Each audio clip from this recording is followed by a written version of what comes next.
The first time I realized my mother saw me as disposable was in the cramped kitchen of our two-bedroom flat in Coventry. It was the kind of cold that seeped through the walls, the type of cold that made your fingertips ache even indoors. I was 17, clutching a rejection letter from the University of Edinburgh, and she was stirring a pot of something that smelled like defeat. She didn't look up. "That's life," she said. "We don't owe you anything, Freya. You want something, you get it yourself." That moment never left me. It buried itself deep inside me, fossilized over time, a quiet, jagged little truth. I would never be rescued. I would never be chosen. Not by her. That night, I applied for every part-time job within a 30-mile radius. I ended up working at a dingy petrol station off the M6 and tutoring a spoiled 8-year-old whose mother paid me in hot chocolate and guilt. My grades scraped by. My bank account rarely blinked above 2 digits.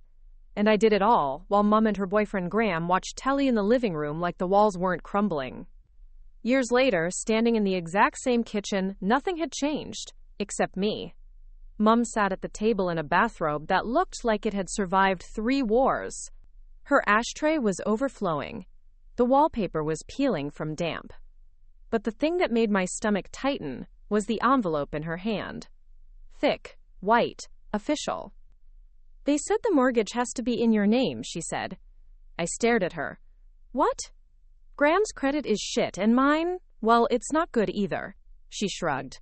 "But yours is clean. You're doing well now. They said if you co-sign, we won't lose the house." She said it like it was obvious, like we were family. Like she hadn't thrown my GCSE results in the bin and told me to get over myself. I didn't answer. I took the envelope and walked out. She didn't follow me. It took 3 months, 3 accountants, and 1 very aggressive lawyer to untangle the mess they were in. And somehow, with enough paperwork, signatures, and just the right timing, the house was refinanced, under my name. They cheered, bought cheap champagne. Graham made some joke about finally having a daughter worth something. I smiled. I nodded. I didn't tell them about the clause buried deep in the contract. I didn't tell them what would happen if they missed a single payment. I waited. And when they did, I foreclosed on it. But that part comes later. First, I need to tell you everything they took before I ever thought about taking anything back. It started with small things. Borrowed money that was never returned. My name used to open a phone contract that defaulted within 6 months. Then came the time I brought home groceries and found half of it gone the next morning, replaced by Graham's beer and cigarettes. Mom would sigh and say, "That's just how it is. We all pitch in." But I never saw her pitch anything but blame. By the time I was 22, I was living in London, working at a logistics firm that paid just enough for me to have a basement flat and secondhand everything. I hadn't been home in over a year. That's when the calls started. At first, it was about the boiler. "Freya, it's freezing in here. You can't let us live like this. Just help with this one thing." Then it was the roof. "It's leaking into the upstairs hallway. What if I slip and die? You'd feel awful, wouldn't you?" Then the car, then Graham's back surgery, then an electricity bill that looked suspiciously inflated. I sent money twice. Not a lot, but enough. And each time, they asked for more. Eventually, I stopped answering. Then I got a letter. It was from a firm I didn't recognize, but the address was familiar, Mum's. It said I was listed as a co-applicant on a remortgage inquiry. I nearly threw up on the spot. When I called the firm, they said the documents were preliminary, just exploring options, nothing binding yet. But it was enough. I took a day off work, boarded a train to Coventry, and showed up unannounced. Mum answered in slippers and a cigarette. "Freya, you didn't call." "We need to talk," I said. Inside, the place smelled of damp and despair. Graham was snoring in the armchair, football blaring from the telly. I dropped the letter on the table. "What is this?" She blinked, shrugged, just looking at options. "You used my name." "No, I didn't. Not like that." She lied, and I let her. That's when I started planning. Not for revenge, not at first, but for distance, for protection. I wanted my name off anything that touched this crumbling life. but instead I found myself trapped deeper. When the actual foreclosure happened, months later, I wasn't even surprised. They missed a payment, then another, then 3. I warned them, twice. Mom yelled. Graham called me heartless. But I had warned them, and when the letter came, I signed it. Property repossession, initiated. Quote, I never wanted to become this version of myself, but they made me. Before we jump back in, tell us where you're from. If this story moves you, please subscribe. Tomorrow, I have a special story for you. Mom didn't call for 3 days after the letter hit. I thought maybe they were finally done. Maybe this was the moment she realized I wasn't her piggy bank, her backup plan, her scapegoat. But on day 4, she called, and she was crying. They're going to take everything, Freya.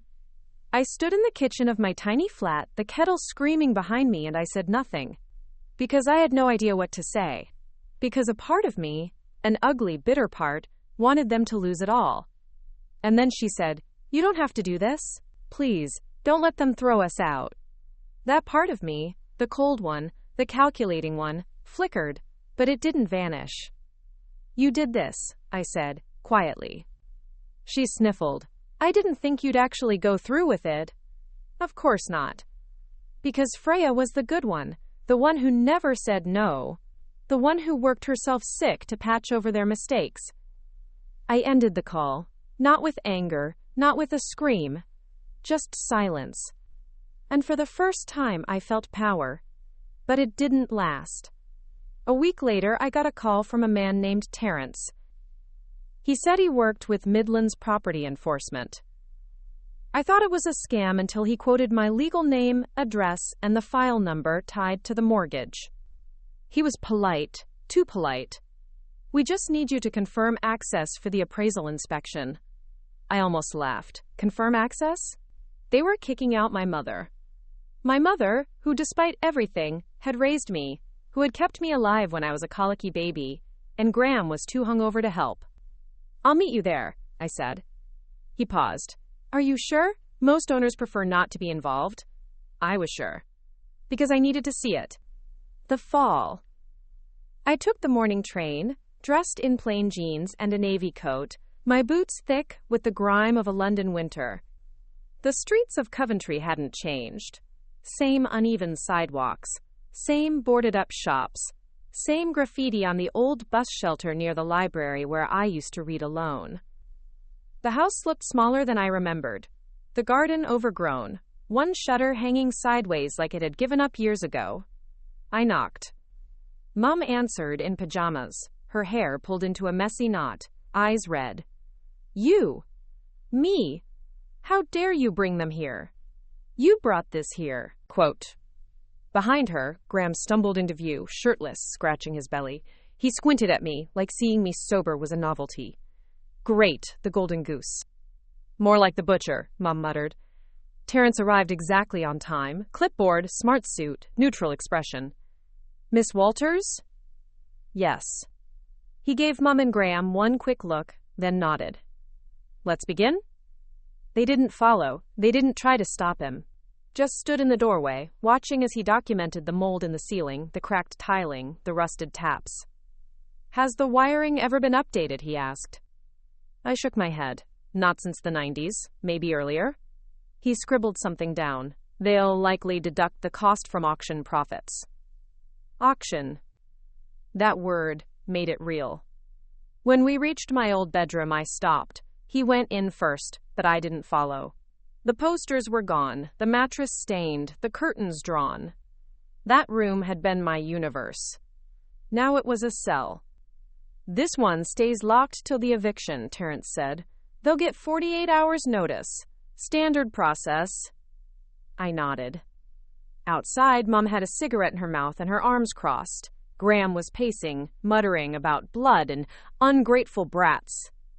This is your fault, she said. No, I said. This is your consequence. She flicked the cigarette into the grass. You always thought you were better than us. Maybe I did. And maybe I was. I didn't return to London that day. Instead, I checked into a small hotel near the station, and ordered room service I couldn't afford. Then I sat on the edge of the bed and stared at the foreclosure documents. There was something wrong. The deed transfer. My name was clean, yes, but I never agreed to own the property entirely. And yet the papers said full ownership. I called my lawyer. Jessa, it says I own the house, solely, no cosigner, no shared liability. She sounded distracted. That shouldn't be right. Send me the copy. I'll take a look.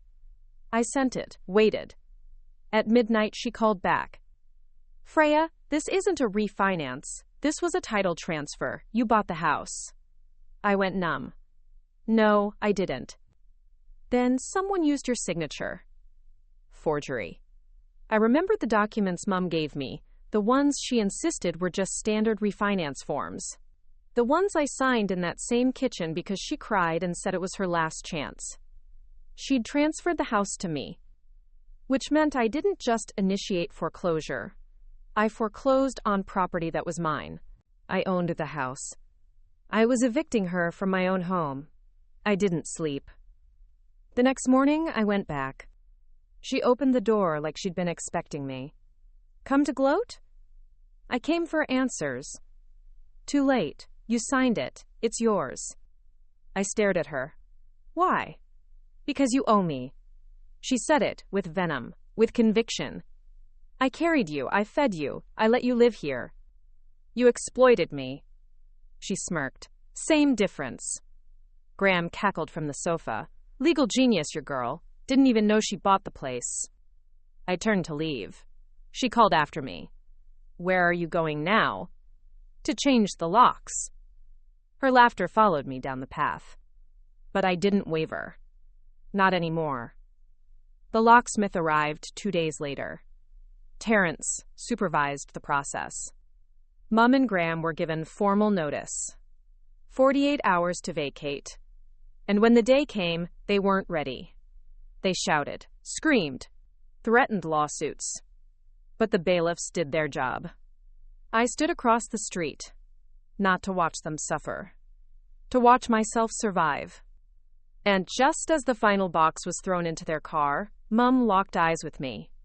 You think this makes you powerful? It makes you nothing. I didn't answer. Because I wasn't done. This was only the beginning. Middle of part 5. This story took us a long time. If you like it, subscribe. Now, back to the story. When they were gone, the silence was deafening. The street outside felt wider, like the house had lost mass, like something had been scraped clean. But stepping through that front door alone, I didn't feel victorious. I felt hollow. The living room smelled of cigarettes and damp wool. The couch was stained. The television was gone, probably sold before the last overdue bill arrived. Mugs still sat in the sink. The wallpaper peeled like skin. And it was mine. Legally, on paper. But in spirit? It felt like walking into a ruin. I sat down on the single armchair that hadn't been removed, let the stillness crawl over me, and breathed. I should have felt triumphant. Instead, I felt like I was 12 again, hiding in that same room from Graham's shouting and my mother's cold glares. Back then, I'd learned to shrink, to go silent, to survive. But now, I was here by choice, because I needed to understand what came next. It took a week to clear the place out. I didn't call a service. I did it myself. Bag by bag, room by room, I picked apart the life they left behind. Old receipts. Prescription bottles. A pile of unopened mail stacked behind the radiator. And then, in the back of the wardrobe in the master bedroom, I found a shoebox. Inside, documents. Some yellowed, some torn, but all too familiar. Letters I'd written as a kid. One from when I was 8, begging Mum to come see my school play. One from 13, apologizing for being too expensive, when she said she couldn't afford new shoes. There were drawings. Crayon stick figures labeled, Me and Mum. And a newspaper clipping. Local girl scores top marks in GCSEs despite odds. My name, my face. Underneath, in barely legible pencil, Mum had scrawled, She did it anyway. I sat on the floor and cried until the evening light bent orange across the floorboards. It didn't excuse anything, but it explained something. She had loved me, once, in her own twisted, broken way. And maybe she hated me now because I became everything she couldn't. I decided to sell the house. Not for the money, though the offer I got from a flipper company was generous. I wanted the place gone. Off my name. Off my mind. I signed the sale papers 3 weeks later. The buyer was a woman named Clara, who specialized in restoring old homes. She had a calm voice and paint on her jeans. "This place has bones," she said, walking through the front hallway. "Good ones. You just need to strip away the rot." I almost laughed. Wasn't that the truth? I moved back to London and buried myself in work. Long hours, late nights. I took extra shifts, audited operations, even pitched a new logistics program that landed our firm 2 new clients. My boss, Gregory, started calling me his rainmaker. But inside, I was still ice. Friends noticed. My roommate Nina sat me down one night and said, "You're quieter, not like before. What happened back home?" I told her. Not everything, but enough. And when I finished, she nodded. "Sounds like they broke you." Maybe. Or maybe you broke out. Months passed. The house was off my mind, until one rainy Thursday I got a letter. Handwritten, no return address. Inside, a folded scrap of notebook paper. Just one sentence. "You took everything from me." No signature. But I knew. I didn't tell anyone. I didn't respond. But I changed the lock to my flat and started checking the security cameras in the lobby twice a day. It didn't stop there. 3 weeks later, Nina said someone had been outside our building 2 nights in a row, hood up, standing by the lamppost. Could have been anyone, she said, but it felt wrong. The next morning, I found a dead bird on our welcome mat, no blood, just stiff, like it had been placed there. I called the police, filed a report. Nothing came of it, but I knew. Mom was unraveling, and she wanted me to see it. I started documenting everything. Dates, times, photos. I upgraded our flat's security, added cameras inside, put my name on a low-level alert at the local precinct. Still, I slept lightly. One night, I heard a soft knock. I checked the peephole. Empty. But on the floor was a torn page from a childhood diary I hadn't seen in years. I want Mom to be proud of me. I want her to stop calling me heavy. I want her to say she loves me even if I mess up. The handwriting was mine. The past was hunting me. I took leave from work. Gregory protested until he saw my eyes. "You need rest," he said, "but you also need closure." So I went back. Not to Coventry, but to the records office. To dig, to find out what Mom had been doing. She had no job, no benefits. Graham had vanished, probably couch surfing or worse. But Mom? She had started a GoFundMe. The headline, "Daughter stole my home, now I sleep on benches." It had pictures of her, crying, outside a boarded-up house, holding a photo of me as a toddler. And the donations? Over £6,000. I stared at the screen. Then I laughed. A hollow, mirthless laugh that rattled the walls. She wasn't just punishing me. She was profiting from it. I reached out to the GoFundMe platform, provided documentation, legal records, court notices, proof of ownership. They froze her page. The next day, I got an email from a burner address. "You think you won? I'll never stop." I didn't reply. Instead, I wrote a message of my own. Not to her. To the newspaper that once printed my GCSE story. I told them everything, from start to finish, attached the court records, the forged signature, the eviction papers, the GoFundMe fraud. They ran it. Headline, "Daughter forged into ownership, then blamed for eviction." It went viral. Public sympathy turned. The donations dried up. Mom disappeared. And I finally breathed. But peace doesn't last. Because 2 weeks later, I walked into my office and found her waiting in reception. in my city, on my turf, wearing a smile I hadn't seen since I was 6 years old. "Hi, sweetheart," she said. "I'm here to talk." Quote, and this time, I wasn't backing down. She sat like she belonged there.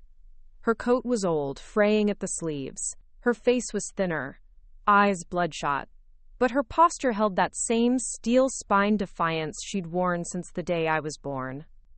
The receptionist, a nervous young temp named Will, looked at me for guidance. I nodded once. It's okay. It wasn't, but I needed it to be. I led her to the back conference room, one of the smaller ones with frosted glass. As soon as the door shut, I turned to face her. "You're not supposed to be here." She smiled like we were sharing tea. "Neither were you, remember? That day you showed up with the foreclosure letter? You didn't belong then either, but you came anyway." "This isn't your house, this is my work." "Exactly, you made that clear. You took everything else. Might as well take this too." Her tone wasn't angry. It was calm, cold, almost amused. "Why are you here?" "To remind you what blood is. Blood doesn't entitle you to steal from me." "No," she said, "but it should have meant something." I laughed, bitter and sharp. "It did, for a long time, but love isn't a blank check." She flinched, just slightly. "You ruined me, Freya." "You did that to yourself. You always think you're so righteous, so clean, but you're just like me." She stood, pulled something from her bag, and slid it across the table. It was a USB stick. "What is this?" "Proof," she said, "of what I sacrificed, of what you owe. You forged my name. To save our home. You exploited me. I raised you. You tolerated me. There's a difference." She stepped back, suddenly older. "You'll regret this," she whispered. "Not today, but one day, when you're alone, and the only voice you hear is your own." She walked out without another word. I stared at the USB, and I didn't touch it. Not yet. That night, I told Nina everything. We sat on the floor with tea, the TV silent behind us. "She just showed up," Nina said. "Like a ghost, like she'd never been gone. You should have had her escorted out. I needed to see her, to know it was real." Nina reached for the USB. "Don't." "Why not?" "Because I'm scared she left poison inside." We didn't open it. Instead, I put it in a locked drawer and went to bed with every light on. 3 days passed. Then came the email. From an anonymous address, with a subject line that made my blood run cold. "Want to see the video?" Quote.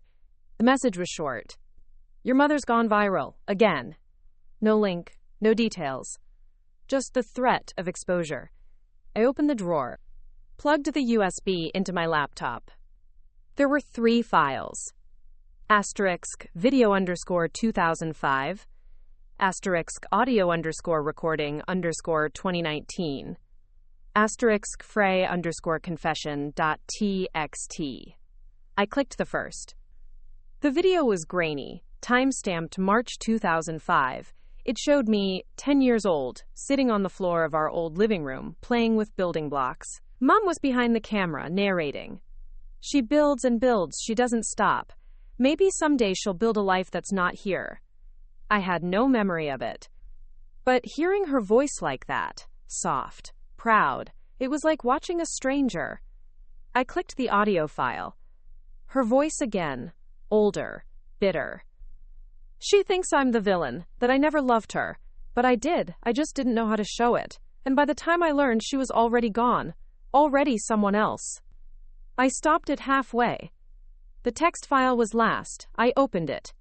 It wasn't a confession. It was a list. Times I fed her when there was no food. Times nights I stayed up with her through fever. Times the birthday I went without power so she could have cake. Times the job I lost when she needed picking up from school. It went on. 27 bullet points. A mother's tally. I sat there for hours. Not crying, not angry. Just tired. Tired of carrying her shame. Tired of proving I'd earned the right to say no. Tired of being hunted by guilt that wasn't mine.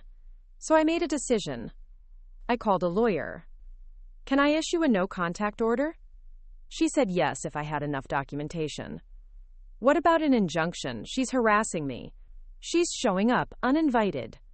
"That's possible." "Let's do it." I submitted the USB, the emails, the photos. 2 weeks later, it was granted. Mom was legally forbidden from contacting me, appearing at my work, or coming within 500 meters of my residence. And when she broke it, because of course she did, I called the police. They warned her. She vanished again. Then the phone rang. "Miss Walters, this is Sergeant Price. I'm calling about your mother." My chest seized. "What happened?" "She's a Queens General. She was found unconscious at a bus stop. Looks like exposure and dehydration. No ID, but we matched the name on the no contact file. You're listed next of kin." I said nothing. "Do you want to be removed from the record?" "Yes." "Of course." But I couldn't say it. Not yet. I went to the hospital, because some part of me still needed to see her alive. She looked small, hollow. Her fingers trembled even in sleep. A nurse came by. "She's stable. Might be discharged by end of week." "Where will she go?" The nurse shrugged. She didn't list an address. "Does she know I came?" "No." "Should she?" I shook my head. "No." The next day, the hospital called again. She checked herself out early. Said she had somewhere to be. Did she leave alone? Yes. They found her 2 nights later, sitting on the curb outside my building, shivering, eyes blank. I called the police again. They took her, not to jail, but to a crisis center. And I sat in my flat, wondering what justice even looked like anymore. I had won, but at what cost? The next morning, I received one final letter. No envelope, just left at the door. Scrawled in pencil. "You took the house. You took my pride. But you'll never take the memory of me. You'll hear me every time you close your eyes." She was right. I would. But I wasn't afraid of her anymore, and I was done inheriting her demons. The silence that followed wasn't peaceful. It was the kind that presses against your ribs like a scream never let out. Every time I stepped into my flat, I expected to find her waiting. Not because she defied the restraining order again, but because she lived so loudly in my memory that her absence echoed. I changed my phone number, closed all my social accounts, transferred to a different branch of our firm across the city. Gregory didn't ask why. He just nodded and said, "Good, you deserve quiet." But quiet isn't the same as peace. I started therapy. Nina encouraged it, even walked me to my first session. The woman I met, Drive. Alden, was my mother's opposite in every way. Calm, warm, steady. "Why now?" she asked. "Because I'm tired of dreaming in her voice." And so we began. Unpacking trauma is like peeling wallpaper from old plaster. Bits come off clean, but the rest clings tight. Sometimes you find mold underneath.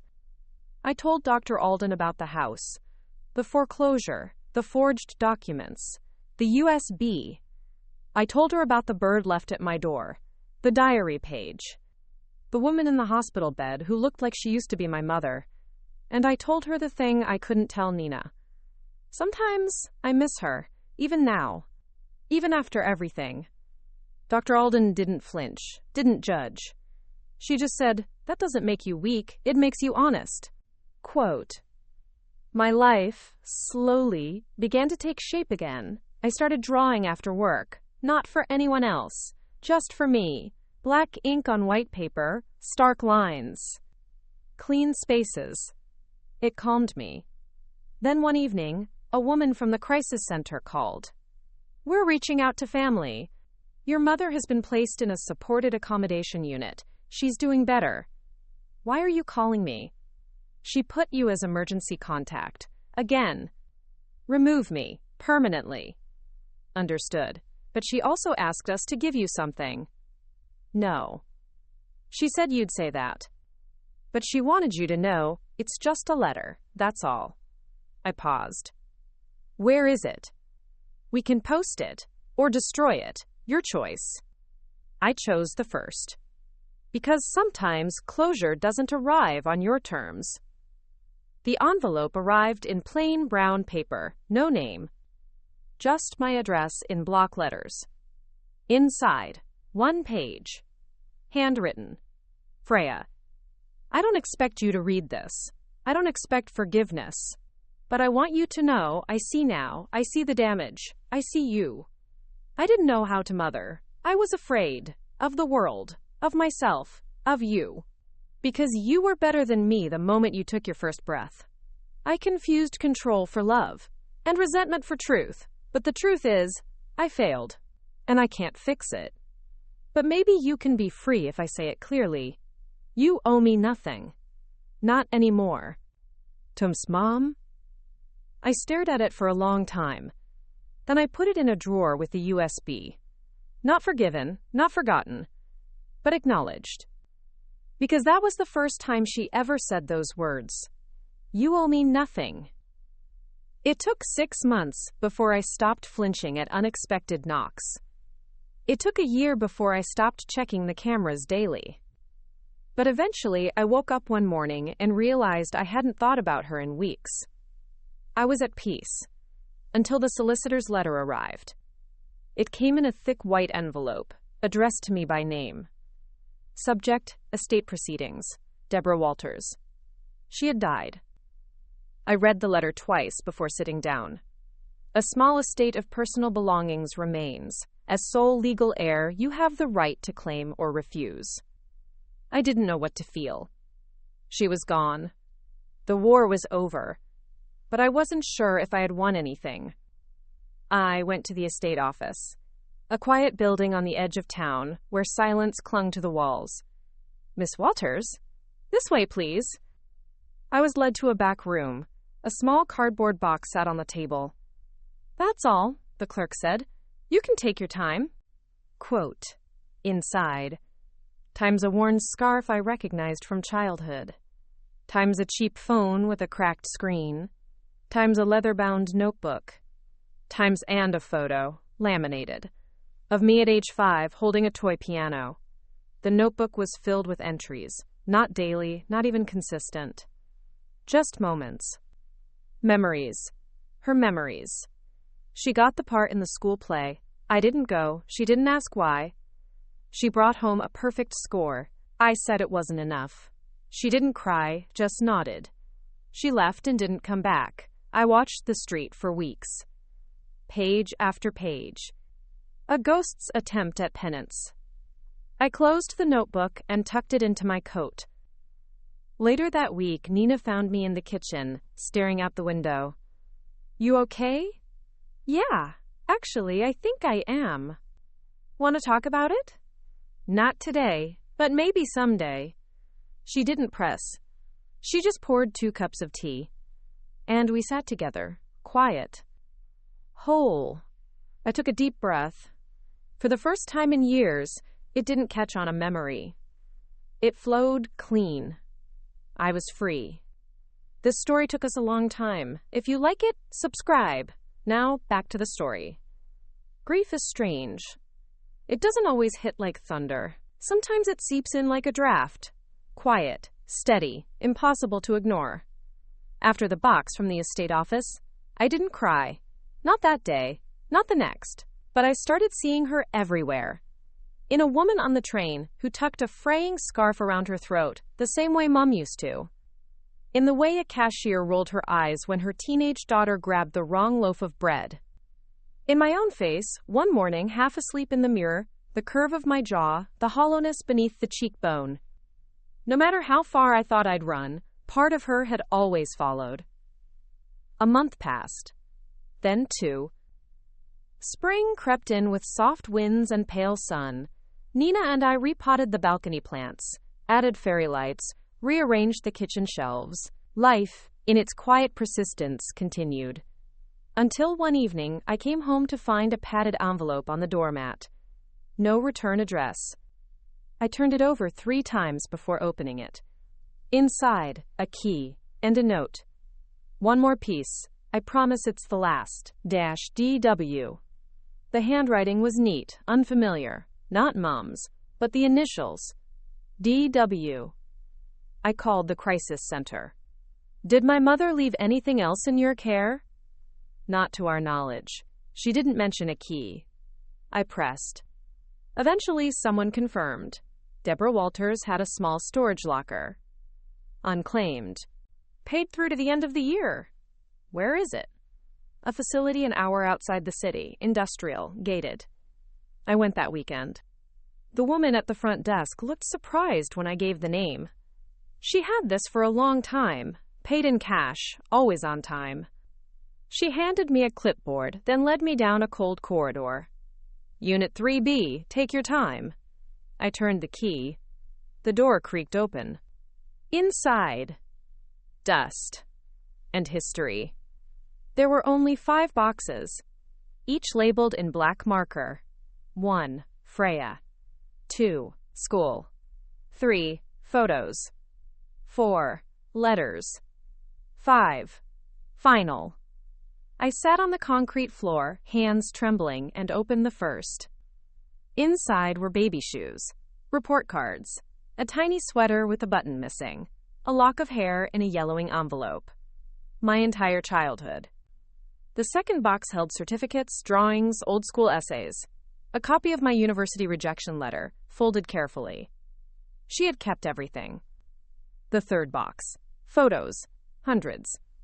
Some I remembered, some I didn't.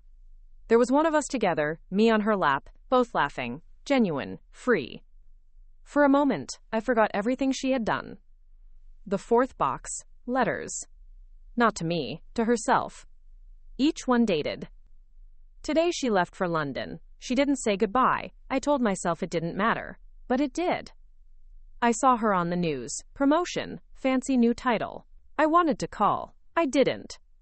I walked past her building, just once, just to see if she looked happy.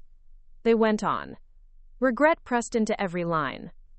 It didn't erase the pain, but it made the silence she'd built around us more understandable. The fifth box, final, was smallest. Inside, a flash drive, a bank envelope, and one letter. The flash drive held a video. She sat in what looked like a care facility lounge. Her hair was gray, short. Her voice was weaker. If you're watching this, I'm gone. I wanted to leave behind something real, not pain, not shame, but truth. She looked into the camera. You were always stronger than me. I told myself that was why I treated you the way I did, but the truth is, I resented what I didn't understand. She paused. This isn't an apology. I know I gave those too late. This is acknowledgement.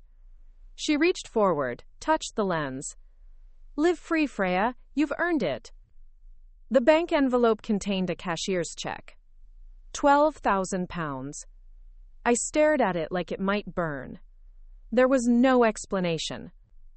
But my guess? GoFundMe donations she'd withdrawn, or a pension, or savings she'd hidden. I'd never know. I walked out of the storage unit into pale afternoon light. The wind was brisk, clean. I didn't cry. Not until I got home. Nina held me as I collapsed onto the couch. What now? She whispered. I don't know. But I meant it in the best way. For once, the path ahead wasn't laced with fear. It was wide open. And entirely mine. The next day, I made an appointment at the bank.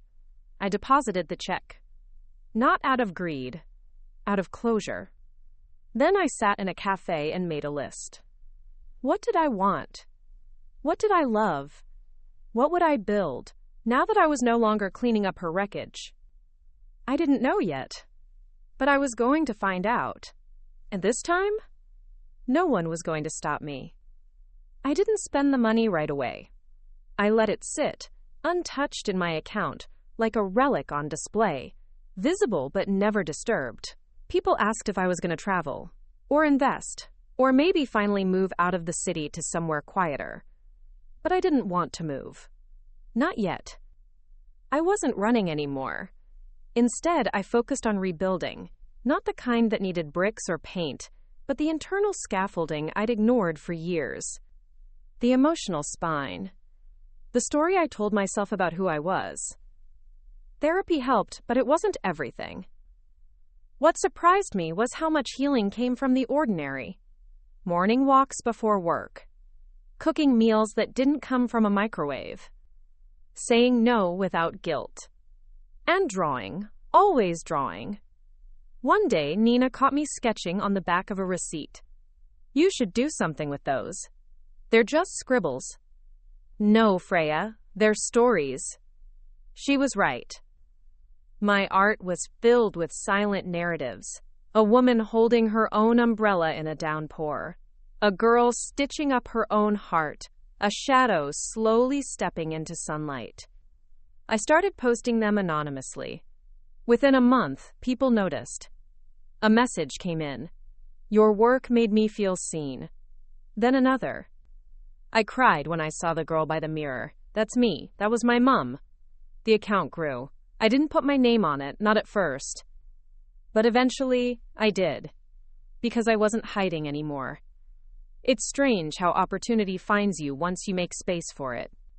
A small gallery messaged me about showcasing.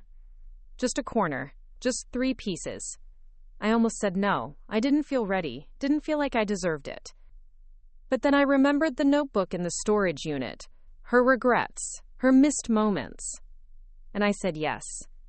Opening night, Nina came with me. So did Gregory, who had never seen me in anything but corporate gear. He looked at one of the sketches, a woman standing on a cliff, wind tearing pages from her journal, and said, "This feels like your story." It was. All of it was. After the exhibit, something shifted. It wasn't fame or money, it was alignment. I finally felt like my inner world matched my outer one. People saw me, not as someone's daughter, not as a quiet workhorse, but as Freya Walters, artist, survivor, and woman who wrote her own ending. Months passed. Then one day, an unexpected letter arrived. No threats, no guilt, just a simple return address. From Clara, the woman who'd bought the Coventry house. "Dear Ms. Walters, I hope this finds you well. I thought you might want to see what's become of the home. Attached are photos. It's been renovated. The rot is gone. The bones, as I suspected, were good. It's beautiful now. Maybe you never want to see it again, and that's okay.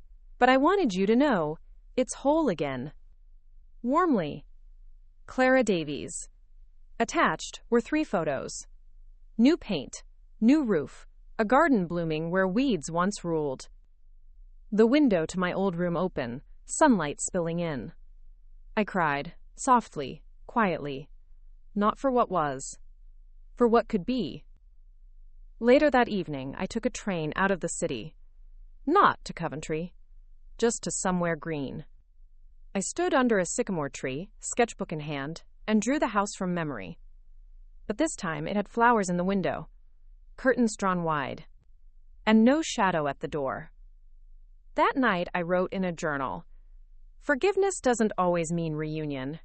Sometimes it just means letting go of the knife you've been holding." I slept better than I had in years. And when I woke, there was no voice in my head but my own. Clear, certain, free. Grief, when it fades, doesn't vanish. It leaves an outline. Like the shadow of a bird that once hit the window, faint but undeniable. That's how I carried her. Not as a burden. As a shape I'd learned to work around. I had stopped expecting surprises. Life had finally settled into something resembling stability. My mornings were filled with tea, sketching, and a quiet satisfaction that had taken years to earn. Then the email came. Subject line, "Walters Legacy Grant Application Approval." I thought it was spam. but curiosity made me click.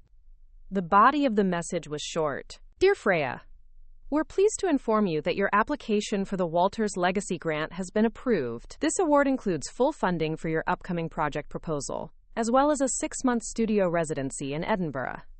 We look forward to what you'll create. Sincerely, the Walters Foundation. I read it twice before realizing what it meant. The grant had been real. The application submitted under my name, but I hadn't applied. I called the number in the signature. Hi, this is Freya Walters. I just received an email about the grant, but I never applied. The voice on the other end was calm. Oh, we assumed it was a joint project. Your mother submitted the initial proposal last year. My stomach turned. My mother passed away. A pause. I'm very sorry to hear that. She spoke of you often.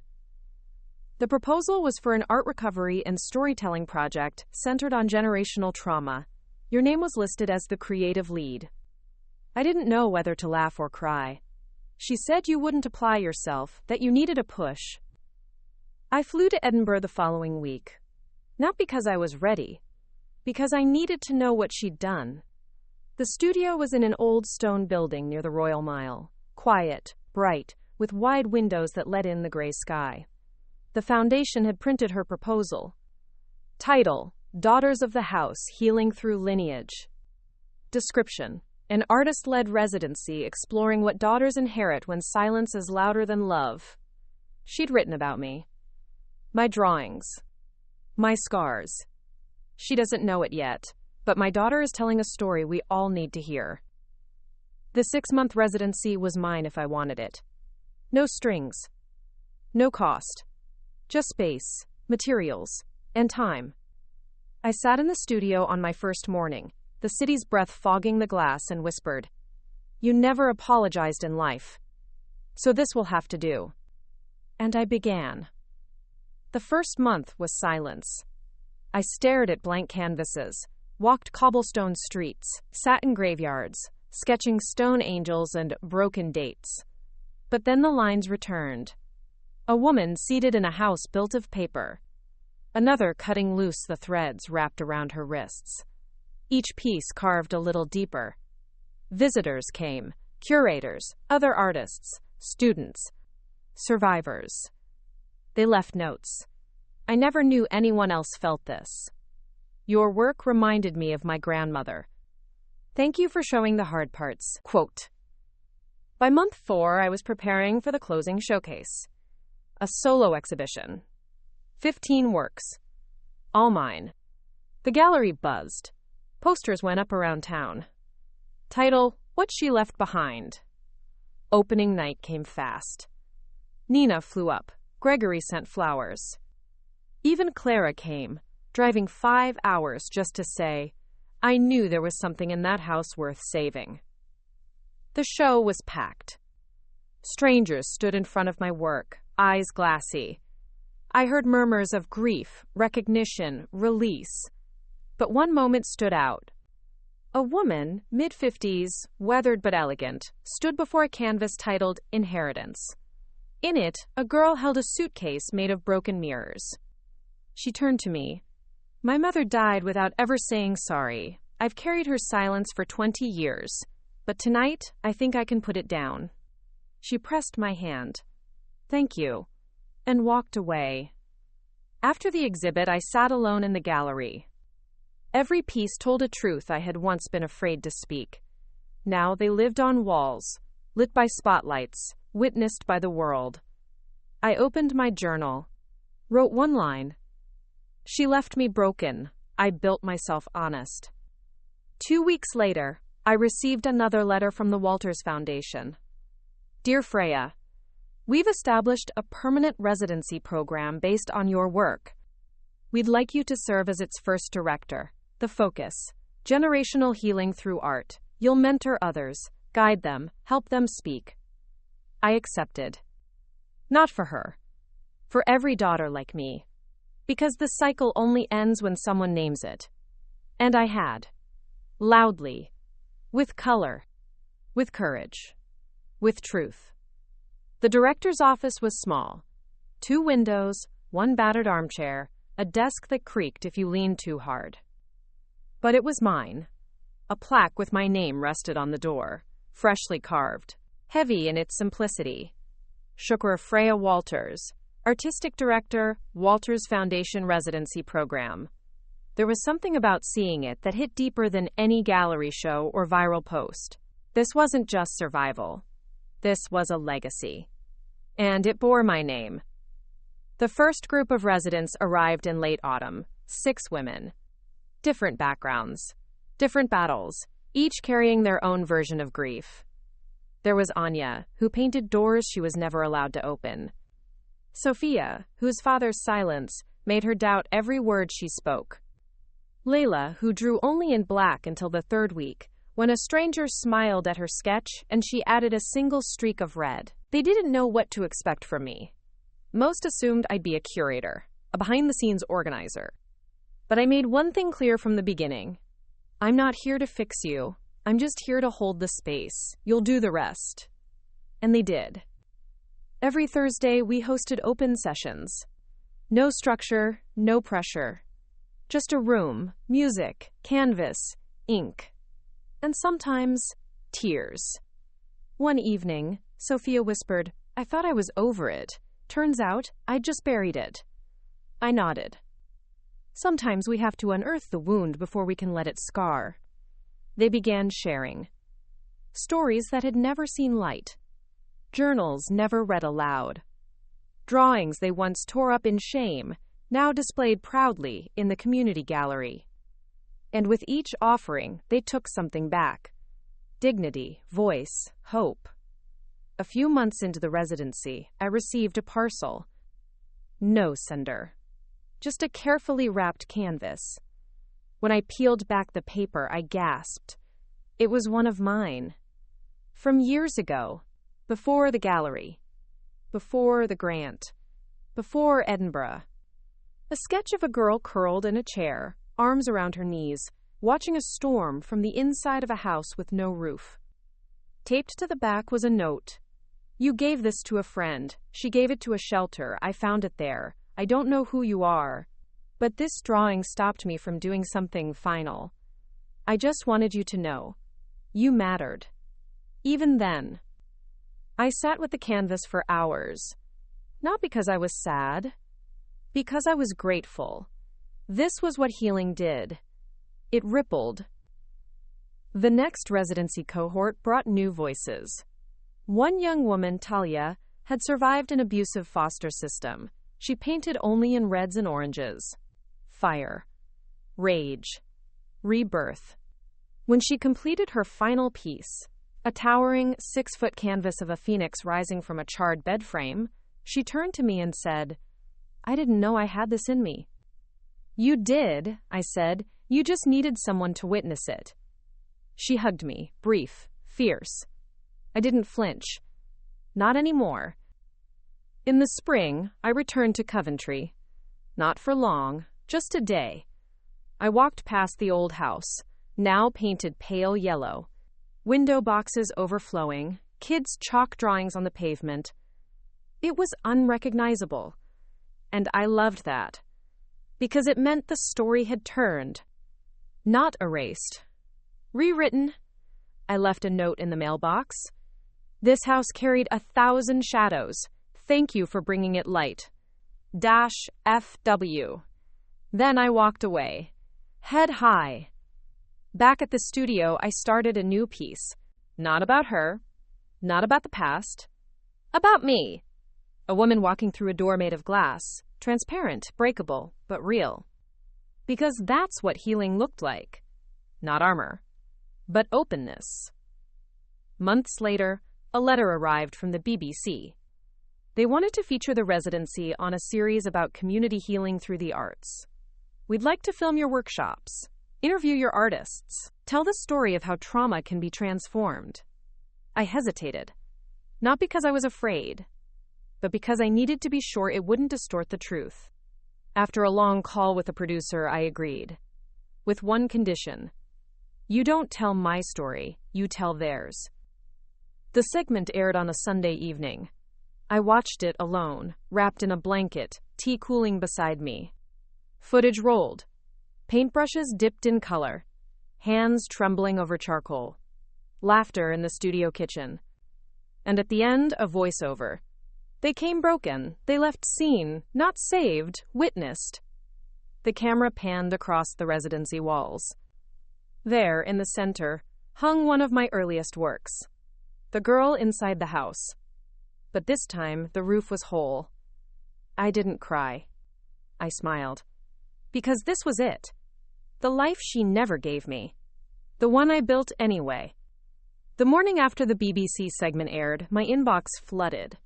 Messages from strangers, artists, survivors, students. They poured in like rain against a rooftop, soft at first, then relentless. Your residency gave me the courage to speak to my daughter. I haven't drawn in 20 years, but tonight, I did. My mother left too. Thank you for making me feel less alone. I answered as many as I could. I printed some and taped them to the inside of my office door, proof that healing traveled farther than pain ever had. And yet one message stopped me cold. The sender's name, L. Graham. The subject, closure. Graham. I hadn't heard his name in years. Not since the foreclosure. Not since the shouting and the bailiffs and Mum weeping into an empty house. I almost deleted it. But I opened it instead. Freya? I watched your interview. I recognized you right away. I won't take much of your time. I just wanted to say I was wrong. About you. About everything. You didn't deserve the things I said. Or the way I treated you. I'm sober now, 3 years, and trying to be a better man. I know it's too late for most things. But if you ever want to talk, even just once, I'll listen. I understand if you don't. Asterisk LG. Quote, I stared at the message for an hour. Then I closed the laptop. I didn't respond. Not because I was angry, but because silence, this time, was peace. Weeks passed. The residency flourished. We received new funding from an unexpected place, a private donor who wanted to remain anonymous. Their letter read, Art saved my life. I want to help you save others. With it came enough money to expand, 2 more studios, a mental health wing, and stipends for every resident. The board wanted to name the expansion after me. I refused. Instead, I suggested the Thread House, because every survivor is a thread. Alone, we're fragile. Together, we make something unbreakable. They agreed. One evening, a teenage girl named Camilla arrived late to orientation. She wore a hoodie 2 sizes too big, eyes fixed on the floor. She didn't speak for the first week. But her drawings, violent, jagged, pulsing with grief, spoke louder than any voice. Then, one night, after hours, I found her in the studio staring at one of my old pieces. The one where the girl is climbing the staircase made of bones, she said. I nodded. I like that she's not at the top, that she's still climbing. It feels honest. It is. She didn't look at me. I want to learn how to draw like that, to say something real, something sharp. You already are. Her eyes flicked to mine. Yeah, but I want to get good enough that someone like you sees it and says, that's a girl I believe in. I smiled. I already do. The next morning, I found a drawing tucked under my office door. It was of me, not glamorous, not idealized, just honest. Holding a paintbrush in one hand, a broken chain in the other. A message was scrawled at the bottom. You gave me a ladder. Thank you. I kept it. Framed it. Hung it beside my desk. Art isn't about making something beautiful. It's about making something true. I got another letter. This time, from a solicitor in Birmingham. Subject, Final Estate Resolution. Deborah Walters. My breath caught. Hadn't that been handled? The letter was brief. Miss Walters, a small parcel belonging to your mother was recently discovered in our off-site archive. You have the right to claim it or decline. It will be held for 30 days. I didn't want to go, but I did. The office was sterile, fluorescent. The clerk slid a box across the counter, no bigger than a lunch tin. Inside, a brooch, tarnished silver, shaped like a swallow in flight, and a folded note. Your grandmother gave this to me when I left home. I never wore it. I didn't feel worthy. Maybe you will. I stared at it for a long time. Then I pinned it to my coat. Not because I forgave her, but because I had already forgiven myself. That weekend, I led a workshop on transformation. Each resident brought an object from their past. We spent the day reshaping them, painting over scars, weaving them into new forms. Camilla broke a mirror and made a mosaic of a bird taking flight. Anya took old keys from her mother's locked doors and melted them into jewelry. I brought the brooch and embedded it into a canvas of stitched paper, where the swallow flew toward a house lit from within. I ended the session with a quote I found in one of Mum's old notebooks. You don't escape your past. You sculpt it into something that doesn't bleed anymore. The room was silent. Then someone whispered, Can we keep that on the wall? We did. One night, Nina called from London. How's it feel? She asked. Being the reason girls don't give up? I looked around the studio, at the life I had carved. It feels like breathing, I said.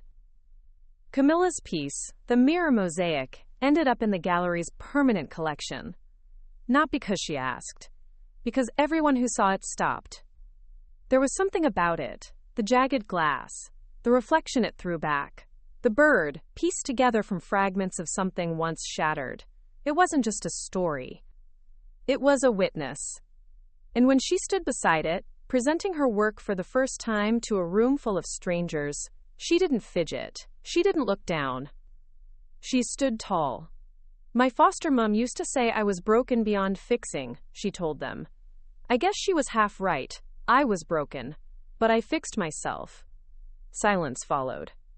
Then applause. And then, as we watched her walk down the steps from the podium, someone whispered to me, You helped do that. I shook my head.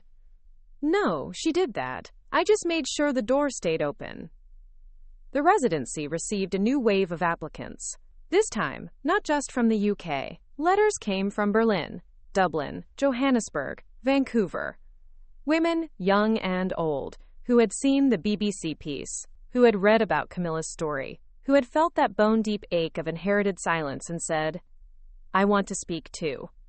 We expanded the program. 2 more instructors, a wellness counselor, a retreat house 2 hours north in the countryside, where residents could go to be still. I visited often. I brought my sketch pad and my silence. I walked those woods alone. And for the first time in my life, solitude didn't feel like exile. It felt like choice. One evening, at the main residency, I found an old recording. A cassette, left in a donated box of art supplies. Curious, I borrowed an old player from the back closet. The voice that came through wasn't familiar, not mine, not Mum's. But the words were. They said I shouldn't have her, that I'd ruin her. Maybe I did, but I loved her the only way I knew. I rewound it, played it again. Not because it hurt, because I wanted to hear the voice of someone else's failure, and remind myself I wasn't that child anymore. I wasn't waiting. I wasn't begging. I had chosen myself. One afternoon, a woman came to visit the gallery, quiet, gray scarf. She lingered by every piece. Finally, she stood in front of one of mine, the staircase built of names. Etched into each step were common phrases survivors had heard. You're overreacting. She did her best. That's just how families are. And at the top, silence. The woman stared at it a long time. Then she turned to me. I'm her. I'm sorry? The mother. The one who said those things. I thought I was helping. I thought tough love meant results. She looked down. But all I did was hand her a staircase and break her legs. I swallowed. Is she here now? She's been gone for 5 years. We stood in silence. Then she said, But tonight, I think I'll write her a letter anyway, even if no one reads it, even if she never sees. I nodded. That's a start. We created a project from that. Letters never sent. A wall of envelopes, each sealed, each labeled with one word, unspoken. Visitors were invited to write. To mothers. To daughters. To themselves. Over time, the wall grew. One day, Camilla asked, "Should we ever open them?" I smiled. Maybe someday, but for now, their power is in staying sealed. I was sitting by that wall one evening when Nina arrived. "I have news," she said. I looked up, surprised. "Are you pregnant?" She laughed. "God, no worse, I'm engaged." I grinned. "What's worse about that?" "I'll have to wear white in front of your whole smug art family." I hugged her, tight. She held me back. "You're the first person I told." "Why?" Quote, "Because you're the first person I trust to tell me if I'm doing something brave or something stupid. You're doing both. Perfect." The wedding was small. On a cliffside in Cornwall, I was maid of honor. I wore navy. I gave a toast. And when I looked out at the sea, something clicked. The past wasn't a chain. It was a tide. You let it wash over you. Then you rise. Back at the residency, I started a new series. Simple lines. Abstract. Black and white. I called it Weightless. Each piece showed a woman mid-step, between rooms, between walls, in motion.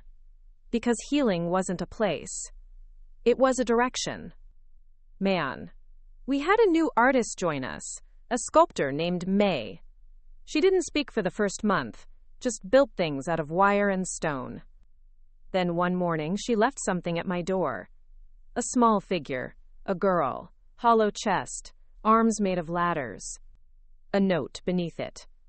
Not all voids are empty, some just haven't been filled yet. I placed it on the gallery's front table, where everyone could see. The first time someone called me a mentor, I flinched. It was Camilla. She'd been working late in the main studio, headphones in, sketching an enormous mural across 6 joined canvases. When I walked past, she pulled the headphones down and said casually, "Thanks, mentor. Couldn't have done this without you." She didn't mean it to land heavy. But it did. Because in my mind, mentors were always the ones who gave without taking, who lifted without scarring. And I'd never had that. Not really. So how could I be one? But Camilla meant it. And that meant I had to learn how to wear it. A journalist came from Paris to write a feature on the residency. He spent a week interviewing residents, taking photos, watching us work. At the end, he asked me something I hadn't expected. "Do you think this place was built out of grief or defiance?" I paused. "Neither." "Then what?" "Recognition," I said, "of what we inherit and what we choose to keep." He nodded. "That's what I'll use for the headline." The piece went live 2 weeks later. The title, "What We Choose to Keep, a Sanctuary for Daughters of Silence." It went viral again. But not in the sensational way. In the quiet ripple way. People printing it out, mailing it to sisters, bookmarking it. The day it published, I got a package. No return label, just a leather-bound notebook and a short note inside. "I read about you. I think we're the same. This is my story. Do with it what you will." The notebook was filled. Page after page of confessions. A woman in her 70s recounting the things she was never allowed to say aloud. He didn't just hit me. He made me lie about it until I couldn't tell what was true anymore. I buried 3 babies, and no one ever said their names again. When I asked for help, my mother said, "Get over it." So I did. I got over her. I read every word. Then I cataloged the story into our archive. We had one now. A growing private library of real accounts. Testimonies. From women across decades and continents. The history no one ever taught us. May, our silent sculptor, started a side project. She called it the room. A space within the gallery, soundproofed, where survivors could record a message. Some read letters. Some screamed. Some said nothing for hours but let the microphone run.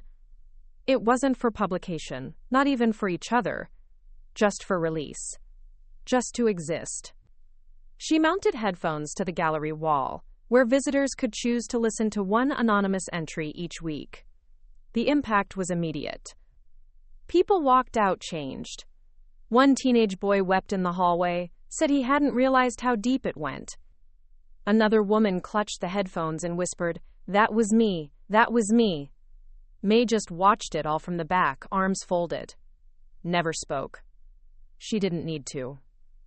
Spring rolled in, and with it, my birthday. 34.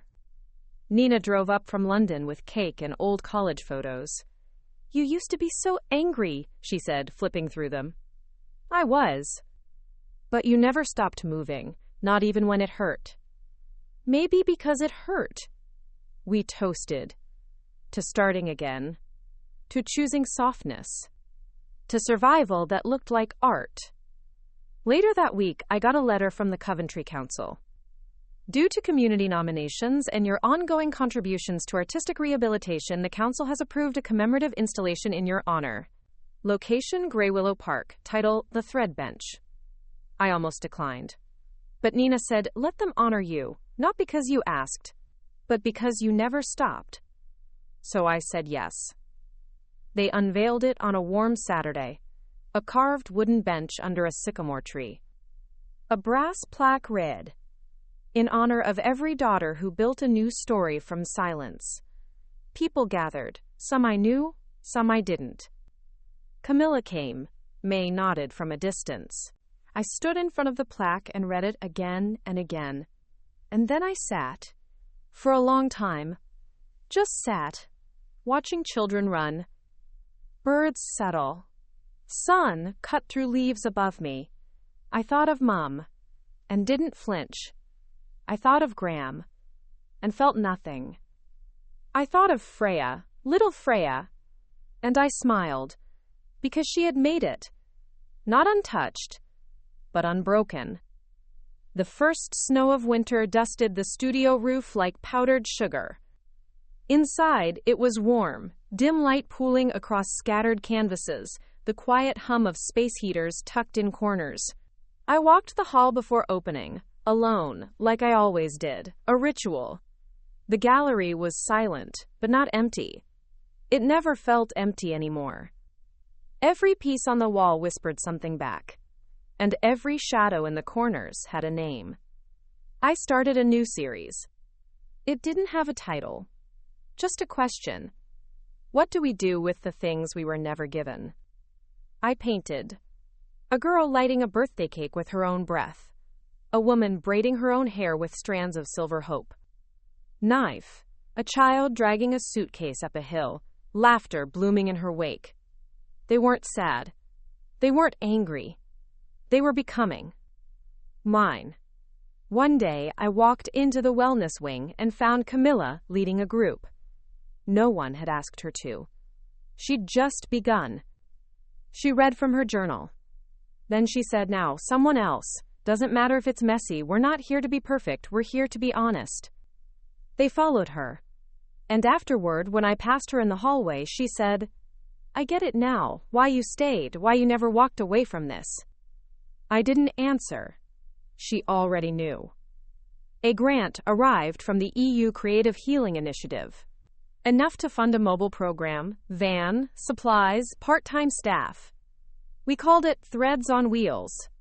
It traveled to schools, shelters, community centers. And for the first time, I let someone else take the lead. Because leadership isn't just about presence. It's about knowing when to pass the mic. One night, I stood in front of a canvas and couldn't move. Not from fear. From clarity. I knew what it needed. The painting was of a woman walking out of a door made of fog. You couldn't see her face. I dipped my brush. Just one line. A smile. Small. Earned. And it was finished. That week, Nina called. "I'm pregnant." I laughed, then cried. She said, "Do you want to help name her if it's a girl?" "Yes. And maybe, if you're willing, you could be her godmother?" Quote. I didn't hesitate. "Of course. She'll need someone who understands where she comes from, and someone to show her what's possible." I whispered, "I'd be honored." And I meant it. The next week, I spoke at a symposium on art and trauma. The room was full: therapists, educators, survivors. I stood behind the podium and said, "Healing doesn't erase what happened. It doesn't silence what broke us. It gives it shape, context, somewhere to rest. And once it rests, we can breathe again." People cried, not out loud, just wet eyes and long exhales. Someone asked, "What would you tell the girl you used to be?" I paused, then said, that she wasn't too much. She was never not enough, and that one day her pain would become a map for someone else's way out. Camilla painted a new piece. It showed dozens of women in a line, each placing their hands on the shoulders of the one in front. The last woman held a mirror. The title, Inheritance Reversed. It broke me, then built me again. May left. Not out of sadness, out of readiness. She hugged me in the doorway. "First time ever. You showed me I was more than a monument to pain," she said. "So now I'm going to build something soft, for me." She went to Ireland, bought a cottage, started a studio. We write letters. Old school. Ink and envelope. I keep every one. That winter, I got a message from the BBC. They were doing a follow-up, a second feature. 5 years later, they wanted to know what had changed. I walked them through the new wings, the archive, the mobile unit, the mentorship programs. At the end, the producer asked, "Do you think your mother would be proud of this?" I said, "Maybe, but more importantly, so am I." Camilla took over as deputy director. She didn't ask. She just became. And I stepped back. Started drawing again. Just for me. I sketched a series. A girl throwing stones into water, each ripple spelling a name. Times a woman with a heart stitched from old curtains. Times a child climbing out of a frame labeled history. I titled it Alive. Because that's what I was now. Fully. Finally. Alive. There's something about time that softens everything. Edges dull, rage settles. Even the heaviest grief starts to feel like part of the background music, a note in the distance, no longer the whole song. It had been nearly 6 years since I'd walked away from that foreclosed house, 4 since the foundation opened its doors, and just over 1 since May left with a hug I hadn't known I needed. And still I was learning new things, like how to be loved without suspicion, how to trust rest without fearing collapse, how to create for joy, not proof. Camilla ran the residency now. Officially, proudly. She'd built new partnerships with universities, turned our private archive into a published anthology, and secured funding for a scholarship program named after the residents who'd come through our doors but never had the chance to return. She asked if we should name it after me. I told her no. Name it after them. The quiet ones. The ones who left fingerprints but not pages. She nodded. Then we'll call it the Echo Grant. Perfect. I lived 2 hours away now. By the coast. In a white cottage with blue shutters and wild roses along the side. It wasn't grand. But it was mine. A small garden. A single guest room. 1 studio space with high windows and bare floors. The first week I moved in, I didn't unpack. I just sat. In the stillness. In the light. And let myself believe I deserved it. Nina's daughter, Isabel, came to visit that spring. She was 3, loud, curious, fierce. She ran through the studio like it was a forest, climbed onto my lap, held my face in her hands, and said, Are you the one who makes the pictures for sad girls? I blinked. I guess I am. She nodded, solemn. That's good. Sad girls need someone. Then she went back to coloring on the walls I hadn't painted yet. I didn't stop her. I left the drawings there. Proof that healing isn't always delicate. Sometimes it's chaotic, bright, loud, alive. The residency sent me monthly updates. Photos, letters, snippets of poems left in the unspoken wall slot. One said, "She used to whisper that I'd never be more than her. Now I know, I already am." Another, "I forgave her. Not for her, but so I could stop dreaming in defense." I printed that one, taped it above my kettle, read it every morning. The day Camilla called to say she'd been invited to speak at the UN's conference on gendered trauma and cultural healing, I cried. Not because I was proud, though I was, but because I remembered the girl who once left a shattered sketch at my door, trying to believe she had something worth saying. Now she was standing on a global stage, telling thousands, "We are not defined by what hurt us. We are defined by how we held each other after." Quote, I watched the speech online, cried again. I painted again. Series after series. No exhibitions, no interviews. Just creation. One day, a local gallery approached me about a show. I said yes, but under a pseudonym. Not because I was hiding, because I wanted the work to stand on its own. It sold out.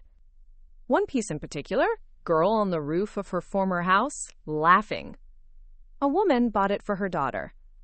Said, "She's finally safe now." This reminds me of her. I never told her I was the artist. I just said, I hope she keeps laughing. Camilla visited that summer. We sat by the sea, eating chips from paper, laughing like we hadn't almost fallen apart once. She said, "Do you ever think about going back?" To what? The house. The street. No, because I never left myself there. She nodded. Then said something that stuck.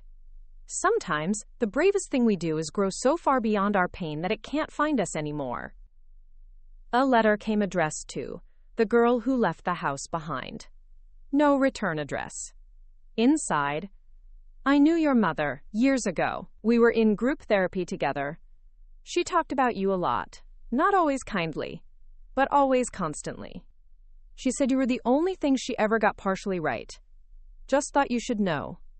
I read it 3 times, then burned it in the garden. Not in anger, in ceremony, because her memory no longer needed to live in my hands. I started teaching a small class in the village library, drawing as reflection. Children, retirees, young moms.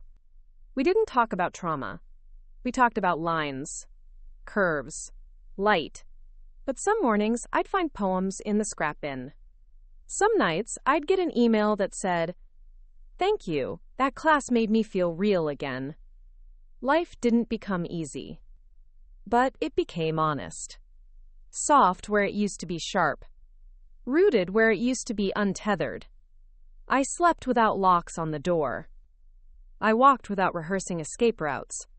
And every now and then, I looked in the mirror and whispered, "You made it. You didn't become her. You became you." The final chapter didn't come with fireworks. It arrived like morning, quiet, inevitable, patient. A soft hum in the chest. A stretch in sunlight. I woke one spring day and knew the story was complete. Not ended.